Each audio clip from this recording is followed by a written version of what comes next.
Hello दोस्तों, कैसे हो आप सब लोगों का एक न्यू वीडियो में स्वागत है। इस वीडियो में हम अलंकार के ऊपर पूरा यहाँ पर डिस्कस करेंगे किस तरह से आप अलंकार की परिभाषा और उसके जितने भी वेद है उसे कैसे याद करो और किस तरह से आप अपने एग्जाम में लिखो कि आपको यहाँ पर पूरे में से पूरे मार्क्स मिले। यदि आप 9th क्लास से लेकर 12th क्लास तक की स्टूडेंट हो और आप सिंगल एक वीडियो ये देख लेते हो तो आपका यहाँ पर अलंकार पूरी तरह से यहाँ पर कंप्लीट हो जाएगा और आप एग्जाम में लिखोगे तो आपको पूरे में से पूरे मार्क्स भी मिलेंगे। तो आइए वीडियो को स्टार्ट करते हैं। तो यहाँ पर सबसे पहले हमने यहाँ पर अलंकार की परिभाषा लिखी हुई है। फिर इसके बाद हम अलंकार के भेद देखेंगे, क्या क्या इसके भेद होते हैं। फिर यहाँ पर जो शब्द अलंकार और यहाँ पर अर्थ अलंकार की जितनी भी यहाँ परिभाषाएं होती है इनको देखेंगे। तो आइए सबसे पहले हम शुरू करते हैं कि अलंकार की परिभाषा क्या होती है। तो अलंकार की परिभाषा होती है काव्य की जो सौंदर्य बढ़ाने वाले शब्दों को क्या कहते हैं यहाँ पर अलंकार। देखो, तो यहाँ पर आप लोग समझो, यहाँ पर लिखा हुआ है कि काव्य की सौंदर्य बढ़ाने वाले शब्दों को यहाँ पर अलंकार कहते हैं। जिस प्रकार मनुष्य की सौंदर्यता बढ़ाने के लिए आभूषण का उपयोग करते हैं, जैसे मनुष्य अपनी शोभा बढ़ाने के लिए आभूषण का उपयोग करते हैं, उसी प्रकार जो अलंकार होते हैं, सॉरी यहाँ पर काव्य होते हैं, वे अपनी शोभा बढ़ाने के लिए किसका प्रयोग करते हैं? अलंकार का प्रयोग करते हैं। ओके, तो ये अलंकार की परिभाषा हो गई। तो यहाँ पर शॉर्ट में भी लिखा हुआ है कि अर्थात शब्द काव्य की शोभा बढ़ाते हैं उन्हें अलंकार कहते हैं। जो शब्द काव्य की शोभा बढ़ाते हैं ना, उन्हें अलंकार कहते हैं। इसके आगे आते हैं अलंकार के भेद। तो अलंकार के यहाँ पर मुख्य रूप से तीन भागों में यहाँ पर विभाजित किया गया है। एक तो यहाँ पर शब्द अलंकार है, उसके बाद यहाँ पर अर्थ अलंकार है, उभय अलंकार है। आप लोगों को अक्सर यहाँ पर शब्द अलंकार और यहाँ पर अर्थ अलंकार पढ़ने को मिलेगी। तो यदि आप लोग कहीं क्वेश्चन पूछे कि अलंकार के भेद कितने होते हैं तो आप 3 बताना। यदि आप 2 टिक कर दोगे तो आपके यहाँ पर मार्क्स कट जाएँगे, आपको नंबर नहीं मिलेंगे। तो यहाँ पर 3 प्रकार के होते हैं। आइए हम जानते हैं शब्द अलंकार किसे कहते हैं। तो शब्द अलंकार क्या कहलाता है? जहाँ पर शब्द अलंकार भय अलंकार होता है, जिसमें शब्दों के चयन, व्यवस्था और प्रयोग के माध्यम से काव्य में सौंदर्य और अर्थ में वृद्धि होती है, उसे शब्द अलंकार कहते हैं। यदि हम सिंपल भाषा में कहें तो शब्द अलंकार वे होते हैं जहाँ पर काव्य में शब्द के कारण यहाँ पर चमत्कार होता है या फिर शब्द के कारण उसमें यहाँ पर उसकी सौंदर्य में वृद्धि होती है, उसे क्या कहते हैं? शब्द अलंकार कहते हैं। इसके बाद आती है नेक्स्ट अर्थ अलंकार की परिभाषा। अर्थ अलंकार में क्या होता है? अर्थ अलंकार वह अलंकार होता है जिसमें शब्दों के अर्थ को के प्रयोग सॉरी यहाँ पर प्रयोग से यहाँ पर काव्य में वृद्धि होती है। शब्द अलंकार में क्या होता है? शब्द के कारण यहाँ पर काव्य की शोभा में वृद्धि होती है, लेकिन अर्थ अलंकार में जो होता है वो यहाँ पर अर्थ के कारण यहाँ पर काव्य की यहाँ पर शोभा में वृद्धि होती है, उसे अर्थ अलंकार कहते हैं। और उभय अलंकार में क्या होता है? यहाँ पर शब्द और अर्थ दोनों के कारण ही काव्य में की जो शोभा होती है उसमें वृद्धि होती है। इसमें यहाँ पर हमने परिभाषा लिखी है, उभय अलंकार वह अलंकार होता है जिसमें एक ही शब्द या फिर वाक्य में दो या दो से अधिक अर्थों का प्रयोग किया जाता है। यहाँ यह अलंकार शब्दों के दोहरे अर्थ को प्रकट करने के लिए प्रयोग किया जाता है, उभय अलंकार। ओके, फिर इसके बाद आता है शब्द अलंकार के भेद। तो शब्द अलंकार के वैसे तो बहुत सारे भेद हैं और अपन को केवल इंपॉर्टेंट भेद पढ़ने हैं जो यहाँ पर एग्जाम में पूछे जाते हैं। तो यहाँ पर एक इसमें है अनुप्रास अलंकार और इमक अलंकार और यहाँ पर श्लेष अलंकार। तो ये तीन अलंकार वेरी वेरी इंपॉर्टेंट है और हम इन्हीं को यहाँ पर पढ़ेंगे। तो आइए सबसे पहले हम यहाँ पर जो अनुप्रास अलंकार है उसकी यहाँ पर परिभाषा देखते हैं और किस तरह से इसका उदाहरण लिखना है आपको एग्जाम में वो भी देखते हैं। तो अनुप्रास अलंकार होता क्या है? अनुप्रास अलंकार की यहाँ परिभाषा लिखी है। अनुप्रास अलंकार वह अलंकार होते हैं जिसमें एक ही वर्ण या फिर ध्वनि को बार बार प्रयोग किया जाता है, जिससे कविता या फिर वाक्य में एक विशेष लय या फिर संगीतमय उत्पन्न हो जाता है। अनुप्रास अलंकार में क्या होता है? एक ही शब्द या फिर एक ही ध्वनि की आवृत्ति बार बार आती है, मतलब एक ही शब्द को बार बार यहाँ पर दोहराया जाता है, वहां पर होता है अनुप्रास अलंकार। जैसे हमें इसे यदि उदाहरण से समझे तो अनुप्रास अलंकार में यहाँ पर दो उदाहरण लिखे हुए हैं। यहाँ पर एक है, चरुचंद की चंचल किरणें खेल रही थी जल थल में। तो यहाँ पर एक चाह वर्ण की आवृत्ति है वो यहाँ पर बार बार आ रही है, इसलिए यहाँ पर क्या है? अनुप्रास अलंकार है। इसके बाद एक और अनुप्रास अलंकार का यहाँ पर हमने उदाहरण लिया है, रघुपति राघव राजा राम, पति के पावन सीताराम। तो यहाँ पर जो ये रावण आपको दिख रहा है, जो ये रावण है, इसकी आवृत्ति क्या हो रही है यहाँ पर, बार बार आ रही है, इसलिए यहाँ पर कौन सा अलंकार है, अनुप्रस्थ अलंकार। फिर इसके बाद आते हैं हम इमक अलंकार पर। इमक अलंकार की परिभाषा क्या है, यहाँ पर आइए हम पढ़ते हैं। जब किसी वाक्य में एक शब्द का प्रयोग दो या उससे ज्यादा बार किया जाए और हर बार उसका अर्थ अलग अलग हो, वहां पर क्या होता है, इमक अलंकार होता है।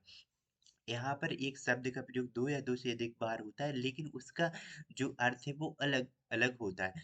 यहाँ पर अनुप्रास अलंकार था, यहाँ पर क्या, वर्ण। वर्ण मतलब अक्षर, केवल एक अक्षर की आवृत्ति बार बार हो रही थी।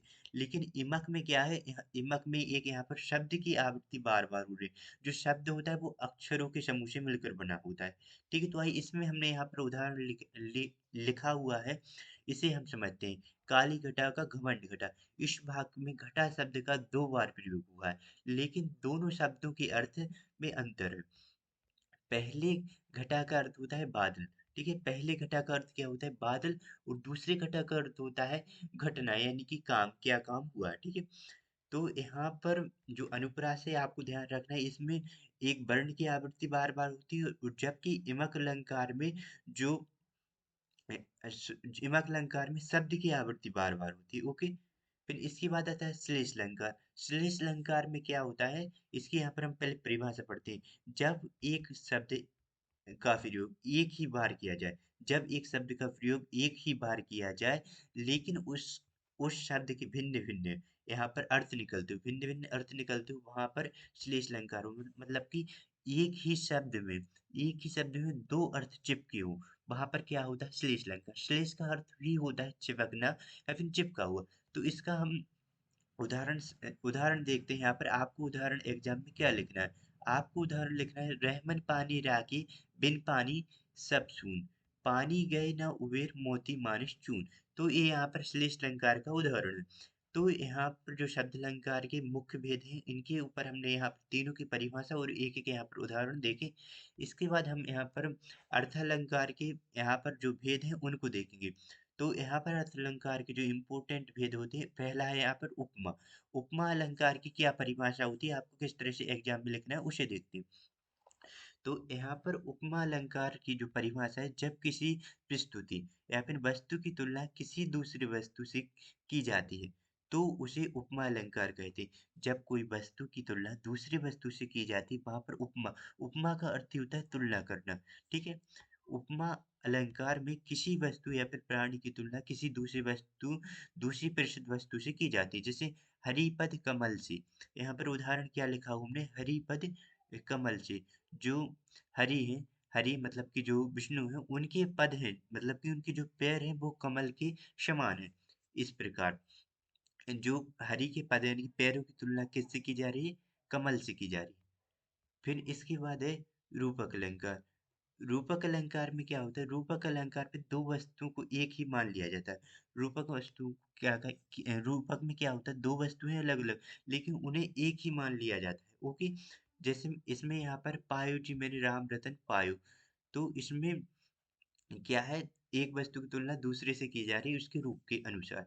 फिर इसके बाद आता है उत्प्रेक्षक अलंकार। उत्प्रेक्षक अलंकार की जो परिभाषा है, उसमें आपको क्या लिखना है, उत्प्रेक्षा अलंकार का मतलब होता है जब किसी चीज में किसी दूसरी चीज होने की क्या हो, यहाँ पर संभावना या फिर कल्पना की जाए। मतलब एक वस्तु है, उसमें दूसरी वस्तु होने की या तो उसमें संभावना है या फिर ऐसी कल्पना की जा रही है।